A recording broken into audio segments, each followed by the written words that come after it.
27 नवंबर तक आयोजित किया जाएगा। पशुपालन विभाग के संयुक्त निदेशक डॉक्टर नवीन परिहार ने प्रेस कॉन्फ्रेंस में बताया कि पशु मेले में कई पशु प्रतियोगिताएं आयोजित की जाएगी।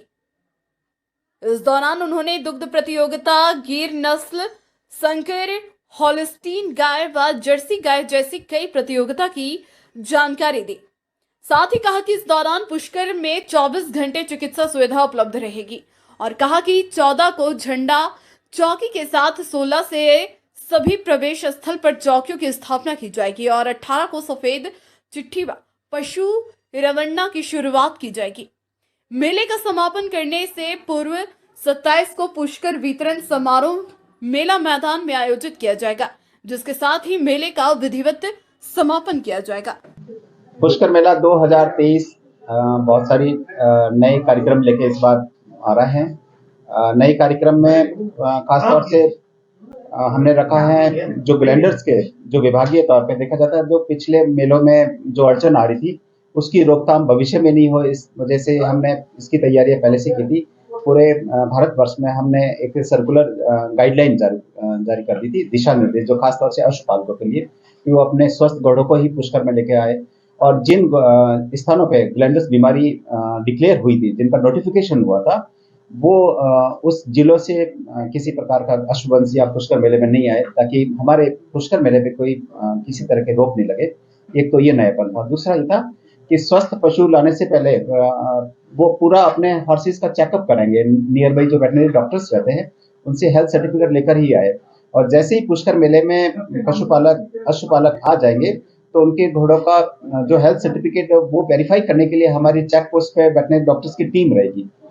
वो डॉक्टर्स सेटिस्फाई हो जाते हैं कि जो हेल्थ सर्टिफिकेट उन्होंने लाया वो सही है, उसी पर्टिकुलर घोड़े का है और उनमें किसी तरह के कोई बाहरी तौर पर लक्षण नहीं है ग्लैंडर्स जैसी बीमारी के, उन्हीं हॉर्सेस को हम यहाँ पे अलाउ करेंगे।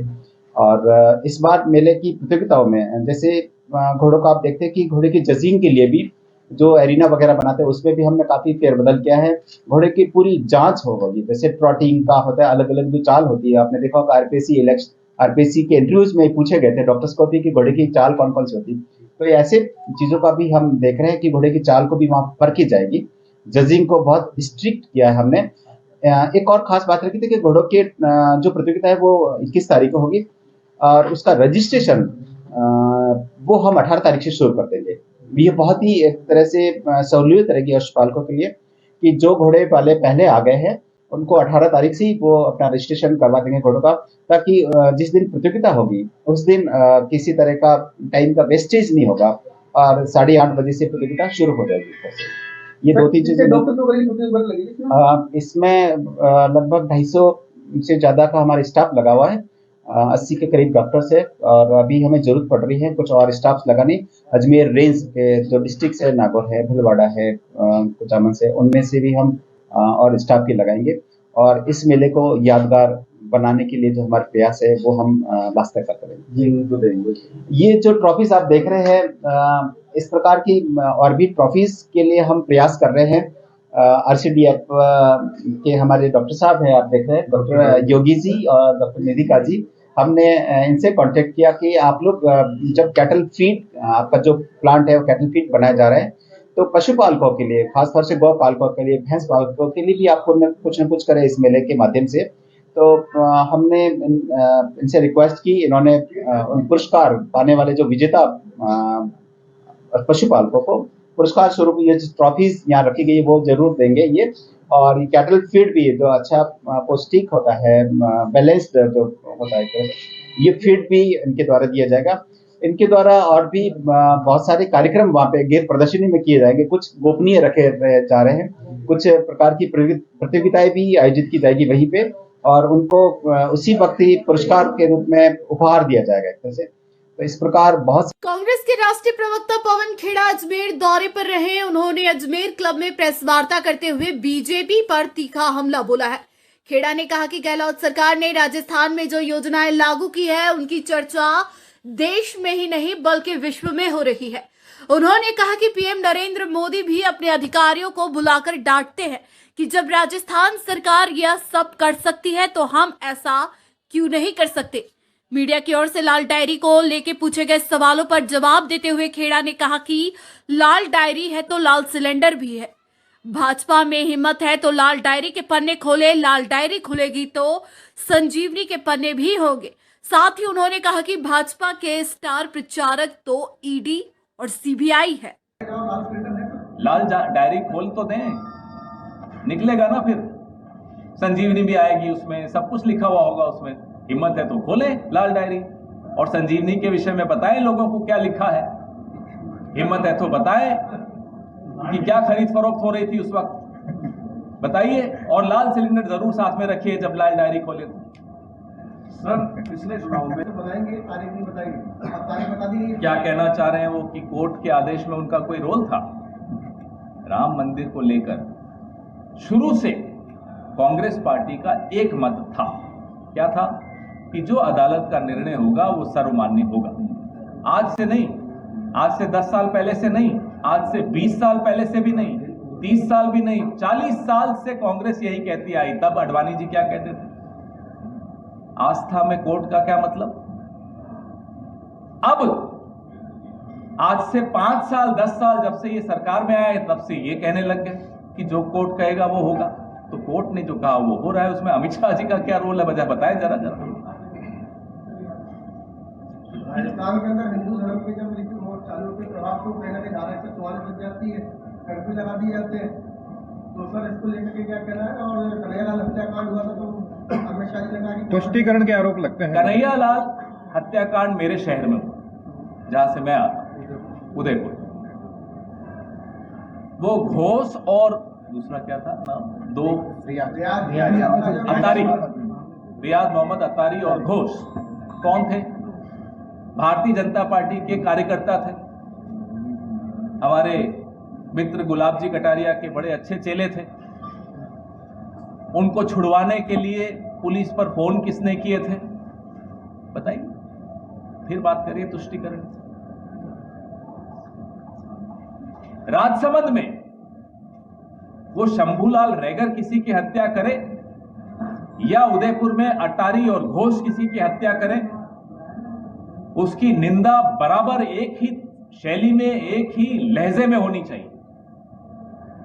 संविधान ये हक किसी को नहीं देता कि मजहब या धर्म के आधार पे एक को आप कम महत्व दें और दूसरे को ज्यादा महत्व दें, गलत है।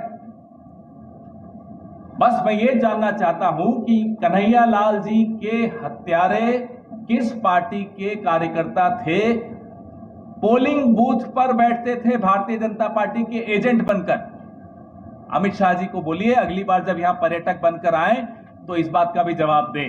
अजमेर के लोहागल स्थित आर्य पब्लिक विद्यालय में वार्षिकोत्सव पुरस्कार वितरण समारोह Prithviraj Raso the man and the legend theme पर आयोजित किया गया। इस कार्यक्रम की शुरुआत स्कूल अध्यक्ष डॉक्टर निशा शेखावत ने मां सरस्वती के समक्ष दीप प्रज्वलन कर की। कार्यक्रम में स्कूल के बालक बालिकाओं ने सुंदर नृत्य और सम्राट पृथ्वीराज की जीवन से जुड़ी गाथा पर नाटक प्रस्तुत कर खूब तालियां बटोरी।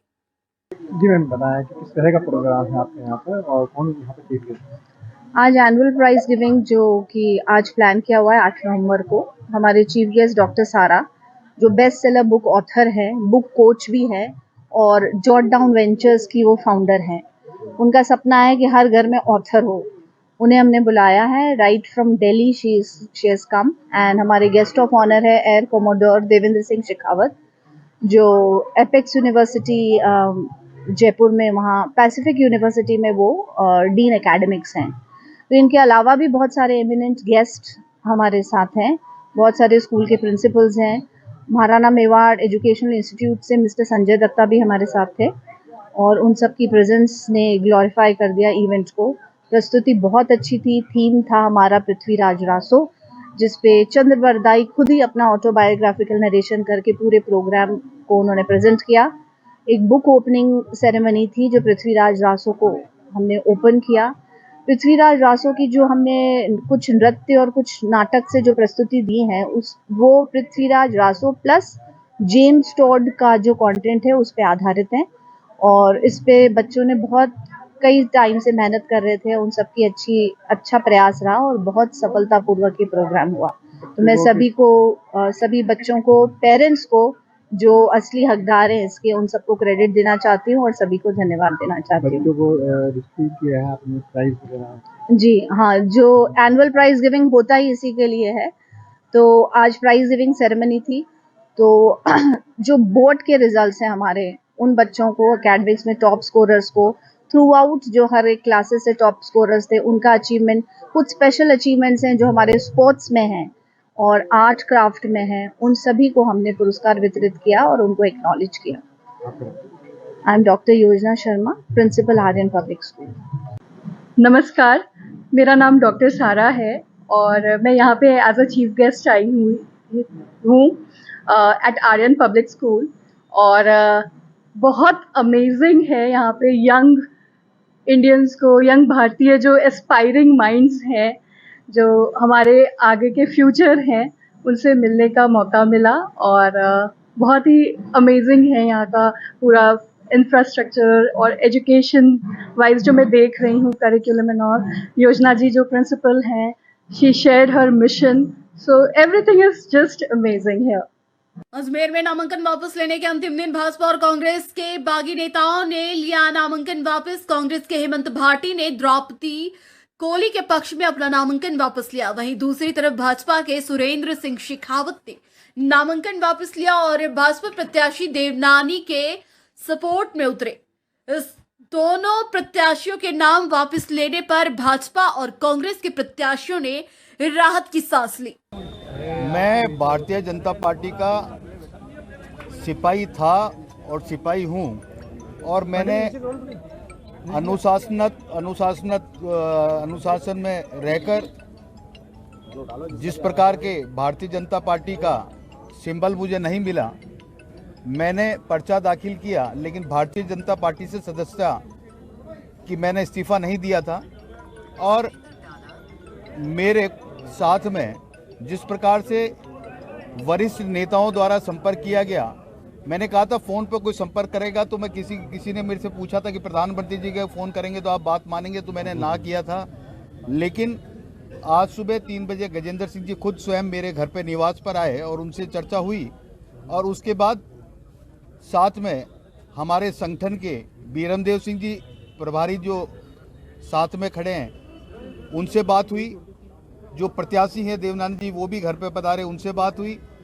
और राजपूत समाज, उस समाज का भी मेरे पे दबाव था कि आप राजपूत समाज के हो, तो राजपूत समाज का दबाव के बाद में फिर उसके बाद चंपालाल जी महाराज साहब ने जिस प्रकार से मुझे समझाया, उन्होंने कहा कि आप निर्दलीय, आप खड़े हो रहे हो, आप सोच लो, समझ लो, आपके पास समय है। और चंपालाल जी मेरे गुरु हैं, उनकी बात मैं नहीं टाल सकता। मैंने हाँ या ना बोला, मेरी इच्छा तो ना की है, और उसके बाद आपकी जो इच्छा हो। तो इन सब की इच्छाओं को ध्यान में रखते हुए मैंने आज अपना नामांकन पत्र वापस लिया है, और मैं वापस से भारतीय जनता पार्टी का कार्य करूंगा। जिस प्रकार से पहले करता हूं उसी प्रकार से करूंगा। सर, 2003 से आप लगातार टिकट मांग रहे हैं, 2 दशक लगभग हो गए, तब आपके गुरुओं ने आगे पैरवी नहीं करी कि आपको टिकट दिया जाए, आप जनता की सेवा करें, इस बारे में आपकी क्या राय है? उन्होंने पैरवी जितनी करनी है उतनी पैरवी करी होगी, ऐसा मैं नहीं कहता कि नहीं करी होगी। लेकिन कई बार ऐसा होता है कि लायक आदमी हो, वो अगर सांचे में फिट नहीं भी हो रहा होता है तो भी उसको कई समीकरण होते हैं, उस समीकरण के आधार पर टिकट दिया जाता है। तो उस समीकरण में मैं कहीं फिट नहीं बैठ पा रहा हूँगा, इसलिए ये सब कुछ हो रहा है। इसलिए मैं आपको कहना चाहता हूँ कि जब भी कोई ऐसा सांचे में मैं फिट हो रहूँगा, निश्चित तौर पर भारतीय जनता पार्टी वो मुझे सम्मान। नामांकन पत्र भी अपने कार्यकर्ताओं, पदाधिकारियों और जो विभिन्न समाजों के मुझे चाहने वाले हैं, उनके आग्रह पे मैंने चुनाव लड़ने का निर्णय किया था। और कांग्रेस पार्टी और निर्दलीय 2 फॉर्म मैंने भरे थे। सिंबल के अभाव में 1 फॉर्म मेरा निरस्त हो गया था। तब से लगातार कांग्रेस पार्टी के जितने भी वरिष्ठ नेता हैं, उनका एक दबाव आ रहा था कि कांग्रेस की जीत को सुनिश्चित करने के लिए मैं नामांकन पत्र वापस लूँ। मुख्यमंत्री अशोक गहलोत साहब, सचिन पायलट साहब, मुकुल वासनिक जी और आज पवन खेड़ा जी ने आकर राहुल जी और खड़गे जी का संदेश मुझे दिया था, और इस बात की समझाइश की थी कि आने वाले समय में कांग्रेस की सरकार जो राजस्थान में आने वाली है, उनके साथ मिलकर हम कांग्रेस को मजबूत करें। और अजमेर शहर के अंदर जो 20 साल का एक वनवास झेल रहे थे, तो उसे पूरा करने के लिए मुझे आग्रह किया था और मैंने उनकी भावनाओं का सम्मान करते हुए आज अपना नामांकन पत्र वापस ले लिया है। और अब सब मिलकर, कार्यकर्ता मिलकर, हम सब मिलकर द्रौपदी बहन को जिताने के लिए। हमारे न तो पहले कोई शिक्के गिलवे थे जो दूर करें, हमारे तो भाई बहन, पहले भी हम भाई बहन ही थे और आज भी वही है। रिश्ता हमारा बड़े भाई है और हमेशा मेरा मान किया, मुझे हमेशा पूछा, मतलब आगे बढ़ाने के लिए उनका हमेशा सहयोग रहा और आगे भी सहयोग रहेगा। और इस तरह से हम लोग मिलकर चुनाव लड़ेंगे। आगे किस तरह के रहेंगे चुनाव? नहीं, ये बड़े भाई है, उनके निर्देशन में चुनाव लड़ा जाएगा और हम पूरी कांग्रेस पार्टी मिलकर सब चुनाव लड़ेंगे। अलवर के रामगढ़ से ठगी का मामला सामने आया, जहां फर्जी पुलिस थानेदार बनकर एक व्यक्ति से, गरीब महिला से, उसके दामाद को जेल से छुड़वाने के एवज में 1.5 लाख रुपए ठग लिए। पीड़िता ने मामले की सूचना रामगढ़ थाने में दी। पीड़िता के बयान पर पुलिस ने मुकदमा दर्ज कर फर्जी ठग की तलाश शुरू की। ये 1.5 लाख रुपया बुढ़िया पे ठग के नहीं, फकरू ने, पिपरोड़ी का ने। मतलब कैसे, किस आधार पर लिए? वो आधार पे मान लो कि मैं पुलिस थानेदार हूँ, थानेदार रामगढ़ का, और मेरा एक रसना बंदा पड़ा जेल में। वो नो कि मैं 3 नाम बाहर कर दूँ जेल से, ये आधार पे लिया। तो पैसे कैसे डाले, खाते में या कैसे? ना, हाथ नगद दिया है। कहाँ पर दिए थे? ये रेल फाटक पर तरफ। तो अब थाने पे कैसे आए हो? ये थाना बना रेल फाटक बन के ही आजा, पैसे दे दे मोल। नहीं, थाने पे अब कैसे आए हो आप? अब हम दरखास्त लगाने को आया है। तो पैसे दिए नहीं आप? ना, हमारे पैसे ना दे उल्टा। गए थे उनके पास? गया ने, क्या बोले? ना नुको ना तो पैसे नुको मार नो उठा दे उल्टा। वो नहीं दिए पैसे? ना, पैसे ना दे, नुको जीवड़ान सोल मारूंगा बांध के। ठीक है, तो किस मामले में था आपका आसमान? वो उसके झूठी चोरी से लगी उसके बकरी की। तो जेल में था? अब जेल में, अब भी जेल में ही है। उसको छुड़वाने के एवज में मांगे? वो छोड़ने को हम मांगे। अब 3 नाम बाहर करा दूँ, 1.5 लाख देता हूँ। पहले 2 लाख मांग, फिर 1.5 बात हुई, जब 1.5 लिया नगद। अलवर के कठुमर विधानसभा क्षेत्र में भाजपा प्रत्याशी के चुनाव प्रचार के दौरान गांव कटेहड़ा में हवाई फायर किया गया। मामले की वीडियो वायरल होने के बाद स्थानीय पुलिस हरकत में आई और आरोपी को पकड़ने के लिए कठुमर सीओ अशोक चौहान के नेतृत्व में पुलिस फोर्स मौके पर पहुंची, लेकिन आरोपी मौके से फरार हो गया। मामले को लेकर खेड़ली थाने पर आरोपी के खिलाफ मामला दर्ज किया गया। अलवर की राजगढ़ लक्ष्मणगढ़ विधानसभा से नामांकन वापसी के आखिरी दिन 7 नामांकन फॉर्म वापस लिए गए। अब 17 प्रत्याशी चुनावी रण में जंग लड़ेंगे, जिनमें उम्मेदी लाल मीणा, चंद्रभान धानका, लक्ष्मीकांत मीणा, शिवचरण मीणा, सुनीता मीणा, रामस्वरूप मीणा, सेडू राम मीणा ने लिया नामांकन वापसी। भाजपा के बागी विजय समर्थन लाल मीणा व कांग्रेस के बागी विधायक जौहरी लाल मीणा, राहुल मीणा, शीला मीणा शामिल हैं। नागौर के डेगाना विधानसभा चुनाव को लेकर तस्वीर पूरी साफ हो चुकी है। डेगाना विधानसभा सीट से 13 प्रत्याशी चुनावी मैदान में है। इसके साथ ही नाम वापसी के अंतिम दिन 4 प्रत्याशियों ने नामांकन वापस लिया। इस बार चुनावी मैदान में कांग्रेस से विजयपाल मिर्धा और भाजपा से अजय सिंह किलक को टिकट देकर चुनाव मैदान में उतरा है। तो साथ ही आरएलपी पार्टी ने पूर्व सरपंच लक्ष्मण सिंह मोवाल को चुनावी मैदान में उतारकर डेगाना विधानसभा को चुनाव को त्रिकोणीय बना दिया है। और इसके साथ ही निर्दलीय प्रत्याशियों को रिटर्निंग अधिकारी द्वारा चुनाव चिन्ह आवंटन किया जा रहा है। परिवार था और भाजपा ने जो छोटे बड़े वो अपने आप ने पूरी पार्टी में कि हमारी ये पार्टी है, कार्यकर्ता को उन्होंने समझा नहीं, गरीबों को उन्होंने समझा नहीं। जब हम प्रताड़ित होकर और आरएल में हमने ज्वाइन की और भाजपा को हमको मजबूरन छोड़ना पड़ा। मुद्दे रहे तो क्या कारण रहे? कारण जो यहाँ बजरी का जैसे भी सबसे बड़ा गिरोह पैदा हो रखा है। 2000 में जो बजरी की ट्रॉली यहाँ डेगना में आ रही थी, वो आज 5000 में यहाँ आ रही है। और हर जगह बिजली में आप देख लो, पानी में आप देख लो, शिक्षा में आप देख लो, चिकित्सा के आप देख लो, कितना बड़ा अस्पताल स्वीकृत कर दिया। परंतु यहाँ सही समय पर ना तो अभी डॉक्टर बैठते हैं, और डॉक्टर बैठते हैं तो उनको पैसे नहीं देते, उनको मरीजों को रेफर अजमेर करते। मेरे पूर्व सरकार मंत्री जो रिश्तेदार है और मैं उनके नज़दीक में रहा हूँ, परंतु जब भारतीय जनता पार्टी 2020 के अंदर यहाँ प्रधान के चुनाव हुए थे तो मेरे पुत्र विष्णु मोवाल ने यहाँ प्रत्याशी भारतीय जनता पार्टी का था। और उन्होंने यहाँ ये देख के कि भाई ये अगर विष्णु प्रधान बनता है तो यहाँ भारतीय जनता पार्टी में मेरा टिकट कट सकता है और ये मजबूत एक उम्मीदवार है, जनता के बीच में रहने वाले हैं। इस वजह से उन्होंने हमारे को प्रत्याशी नहीं बनाया और हमारी दूरियां बढ़ती गई और उन्होंने कहा भाई हमारे को तो इनके वोट चाहिए नहीं। तो हमने सबने दुखी होकर ये आरएलवी पार्टी का दामन थामा है और ये मजबूत नेतृत्व के हमारे हनुमान जी बेनीवाल जी जो नेता हैं और चंद्रशेखर जी आज़ाद है, उनके नेतृत्व हम चुनाव लड़ेंगे और इस वजह से ही हमने उनका दामन छोड़ा है। टोंक के टोडाराय सिंह के ग्रामीण क्षेत्र में शांतिपूर्ण मतदान करवाने को लेकर आईटीबीपी और पुलिस जवानों की ओर से फ्लैग मार्च निकाला गया। इस दौरान जवानों की ओर से मतदाताओं को जागरूक करने तथा मतदान प्रतिशत बढ़ाने के लिए विभिन्न प्रतियोगिताएं भी आयोजित की गई। इस फ्लैग मार्च में एसडीएम नेहा मिश्रा, तहसीलदार नरेश कुमार गुज्जर और पुलिस थानाधिकारी रोडू राम समेत अन्य जवान मौजूद रहे।